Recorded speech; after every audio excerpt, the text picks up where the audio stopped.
तो दोस्तों जैसा कि आज नागरिक शास्त्र का पेपर था 23 फरवरी को, ठीक है। 23 फरवरी को क्लास 12 का नागरिक शास्त्र का पेपर था 323 ईवी पेपर कोड का, ठीक है। देख सकते हो पूर्णांक 100 नंबर का 3 घंटे 15 मिनट का टाइम था, ठीक है। तो देख सकते हो आज हम लोग नागरिक शास्त्र का 2024 का पेपर जो कि 323 ईवी कोड का है, इस पूरे पेपर को सॉल्व करने वाले और देखेंगे कैसे क्वेश्चन आज के पेपर में आए थे, ठीक है। तो चलो देखते हैं। तो यार अगर चैनल पर भाई नया हो तो चैनल को सब्सक्राइब और वीडियो को लाइक कर लेना और अपना पेपर भी मिला लेना, ठीक है। तो चलो देखते हैं। तो देखो आपके यहाँ पे बहुविकल्पी प्रश्न यहाँ पे 10 आए थे, ठीक है। देख सकते हो बहुविकल्पी प्रश्न मल्टीपल चॉइस टाइप क्वेश्चन, ठीक है। पहला प्रश्न था विश्व राजनीति में विध्रुवीता के अंत का क्या कारण था, ठीक है।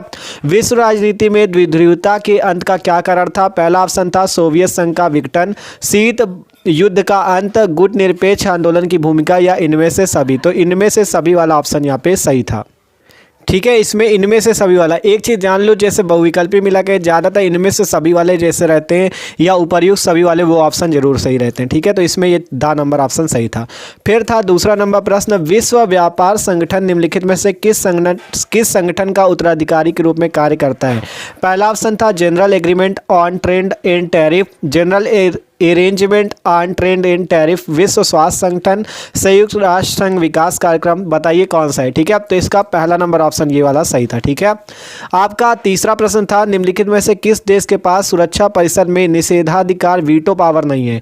तो वो कौन सा देश है। तो वो देश है आपका भारत, ठीक है। संयुक्त राष्ट्र अमेरिका के पास भी है, रूस के पास भी है, चीन के पास भी है, लेकिन भारत के पास नहीं है, ठीक है। तो 7 नंबर प्रश्न था इसका। अगला प्रश्न था भारत ने पहला परमाणु परीक्षण कब किया था। तो 1974 ईस्वी में भारत ने पहला परमाणु परीक्षण किया था 1974 में, ठीक है।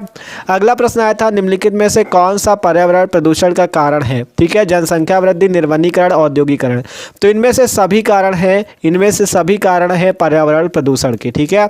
फिर 6 नंबर प्रश्न था आपका कि वैश्वीकरण के बारे में निम्न में से कौन सा कथन सही है, ठीक है। तो 4 ऑप्शन यहाँ पे दिए गए थे, तो इसमें ये कथन सही था कि वैश्वीकरण एक बहुआयामी परिघटना है, ठीक है। दा नंबर ऑप्शन ये वाला, ठीक है, दा वाला। फिर है केंद्र सरकार ने राज्य पुनर्गठन आयोग की स्थापना कब की थी, ठीक है। तो केंद्र सरकार ने राज्य पुनर्गठन की आपकी स्थापना की थी 1953 ईस्वी में, ठीक है। 8वां प्रश्न पूछा गया था निम्नलिखित में से किसे भारत की विदेश नीति का मुख्य वास्तुकार माना जाता है। तो वो है जवाहरलाल नेहरू जी, ठीक है। कौन है, जवाहरलाल नेहरू जी, ठीक है। फिर है संविधान के मूलभूत ढांचे की धारणा का उदय किस मुकदमे में हुआ, ठीक है। तो वो है केशवानंद भारती मुकदमा, ठीक है, 12 नंबर ऑप्शन।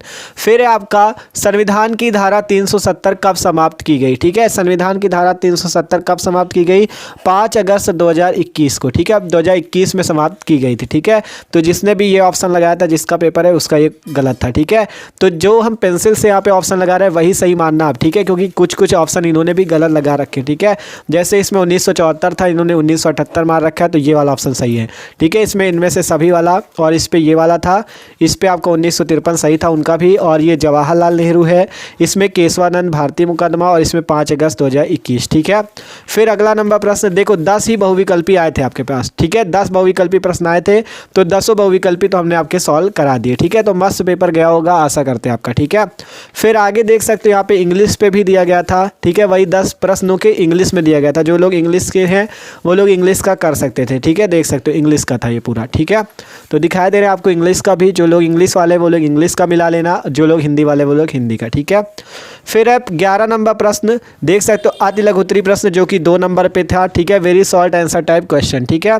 प्रश्न पहला था 11 नंबर, ठीक है। 11 नंबर प्रश्न में पूछा गया था संयुक्त राष्ट्र संघ के किन्हीं 2 अंगों के नाम लिखिए, ठीक है। संयुक्त राष्ट्र संघ के आपको किन्हीं 2 अंगों के नाम लिखने थे, तो 2 अंगों के नाम आप आसानी से लिख सकते थे। जैसे पहला है महासभा सुरक्षा परिषद और दूसरा है आपका आर्थिक व सामाजिक परिषद, ठीक है। अब 2 आपके अंग जो है, पहला कौन सा हो जाएगा महासभा सुरक्षा परिषद और दूसरा हो जाएगा आर्थिक व सामाजिक परिषद। तो आपने इसका भी लिख लिया होगा, ठीक है। आप चलते प्रश्न संख्या 12 की ओर। ठीक है। प्रश्न संख्या 12 में पूछा गया था पृथ्वी सम्मेलन कहाँ और किस लिए आयोजित हुआ। ठीक है, पृथ्वी सम्मेलन कहाँ और किस लिए आयोजित हुआ। तो जो पृथ्वी सम्मेलन था वो रियो डी जेनेरो, कहाँ पे आपका आयोजित हुआ था, रियो डी जेनेरो, कहाँ पे, रियो डी जेनेरो में आयोजित हुआ था।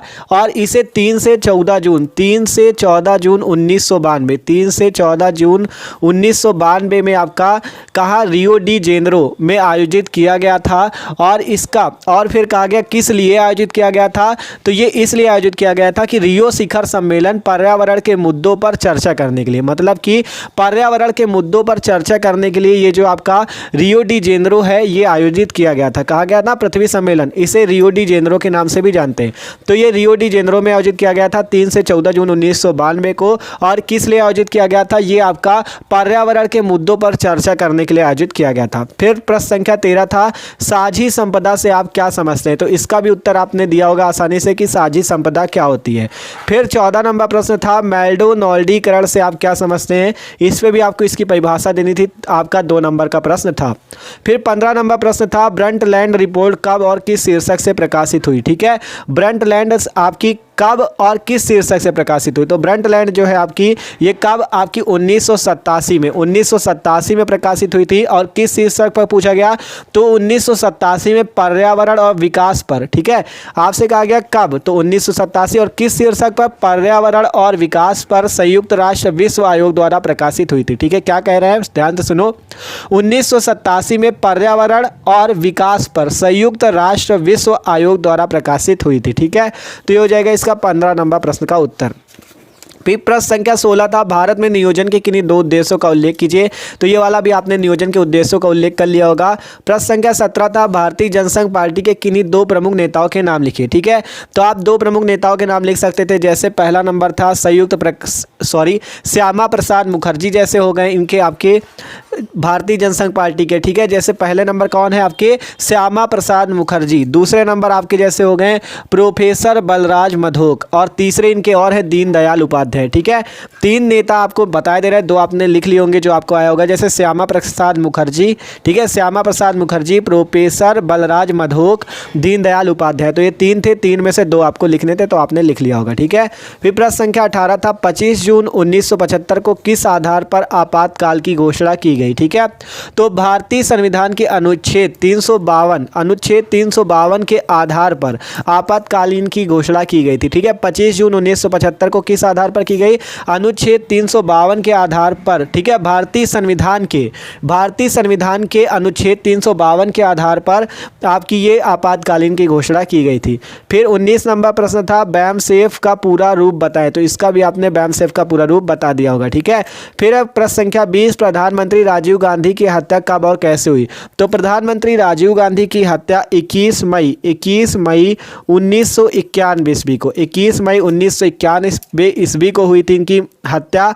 और किसने की थी, liberation tigers of Tamil Eelam नामक आतंकवादी संगठन ने। ठीक है, और बम विस्फोट किया था, जिससे 21 मई 1991 में इनकी हत्या हो गई थी। ठीक है, तो इसका क्या है आपका 21 मई 1991 में liberation tigers of Tamil Eelam नामक आतंकवादी संगठन ने बम विस्फोट में इनकी हत्या कर दी थी। ठीक है, तो ये थे प्रश्न संख्या 20 तक के उत्तर। ठीक है, आप तो आगे 5 नंबर वाले प्रश्न हैं, इनको तो आपने बड़ा बड़ा लिख ही दिया होगा। लघुत्तरी प्रश्न संख्या फर्स्ट 5 नंबर का है आपका प्रश्न था गॉग थेरेपी। ठीक है, के क्या परिणाम हुए संक्षेप में समझाइए। तो ये आपका 5 नंबर का प्रश्न था, आपने कर लिया होगा आसानी से। ठीक है, फिर प्रश्न संख्या 22 था अंतर्राष्ट्रीय मुद्रा कोष पर एक संक्षिप्त टिप्पणी लिखिए। ये भी 5 नंबर का प्रश्न था। फिर है 23 नंबर सुरक्षा परिषद में भारत की स्थायी सदस्यता के पक्ष के लिए जाने वाले प्रमुख तर्कों का उल्लेख करें। 5 नंबर का प्रश्न पूछा गया था। फिर प्रश्न संख्या 24 था साझी परंतु अलग अलग जिम्मेदारियां से क्या प्रभाव है। ठीक है, कह रहा था साझी परंतु अलग अलग जिम्मेदारियां से क्या अभिप्राय है, हम इस विचार को कैसे लागू कर सकते हैं। ये भी 5 नंबर का था। फिर है विकेंद्रित नियोजन से आप क्या समझते हैं। 5 नंबर का प्रश्न द्रविड़ आंदोलन पर एक संक्षिप्त टिप्पणी लिखिए। ये क्वेश्चन भी 5 नंबर का था। ठीक है, तो ये बड़े बड़े प्रश्न हैं, इनको तो आपने कर ही लिया होगा। जो प्रश्न सॉल्व कराने लायक थे हमने करा दिए। ठीक है, जो कि आपके छोटे वाले थे इनको तो आपको बना के ही अपने हिसाब से जो आपने पढ़ा था वो लिखना था। ठीक है, फिर था आपका लघुत्तरी सेकंड जो कि 6 नंबर पे आया था। पहला था सोवियत संघ के विघटन के प्रमुख कारणों का उल्लेख कीजिए। फिर आपका 28 नंबर था रजवाड़ों से आप क्या समझते हैं। रजवाड़ों के भारत में विलय में सरदार पटेल की भूमिका का संक्षेप में विवेचन कीजिए, 6 नंबर का। फिर 29 नंबर 1975 को लागू किए गए आपातकाल में भारतीय लोकतंत्र ने क्या सबक सीखे, ये क्वेश्चन 6 नंबर का था। देख सकते हो मस्त मस्त क्वेश्चन थे, आप खुद देख सकते हो, ठीक है। ये प्रश्न संख्या 29 था, ठीक है। फिर आगे देख सकते हो यहाँ पे आपका 30 नंबर प्रश्न, असम आंदोलन सांस्कृतिक अभियान और आर्थिक पिछड़ेपन की मिलीजुली अभिव्यक्ति थी, व्याख्या कीजिए, 6 नंबर का ये वाला प्रश्न भी था, ठीक है। फिर इसके बाद दीर्घ उत्तरी प्रश्न 8 नंबर वाले थे। आपको बताना था चीन के साथ भारत के संबंधों की विवेचना कीजिए, अथवा लगातार बीच में नीचे वाला भी कर सकते थे। दक्षिण एशिया से क्या अभिप्राय है, दक्षिण एशिया में शांति एवं सहयोग के प्रयासों की विवेचना कीजिए, 8 नंबर का था, चाहे ऊपर वाला कर लो चाहे नीचे वाला, ठीक है। फिर प्रश्न संख्या आपकी 32 थी, भारतीय विदेश नीति के प्रमुख सिद्धांतों का वर्णन कीजिए, अथवा गुट निरपेक्षता से क्या अभिप्राय है, गुट निरपेक्ष आंदोलन के प्रारंभ में भारत की भूमिका का वर्णन कीजिए, चाहे ऊपर वाला प्रश्न कर लो या नीचे वाला कर लो, 8 नंबर का था, ठीक है।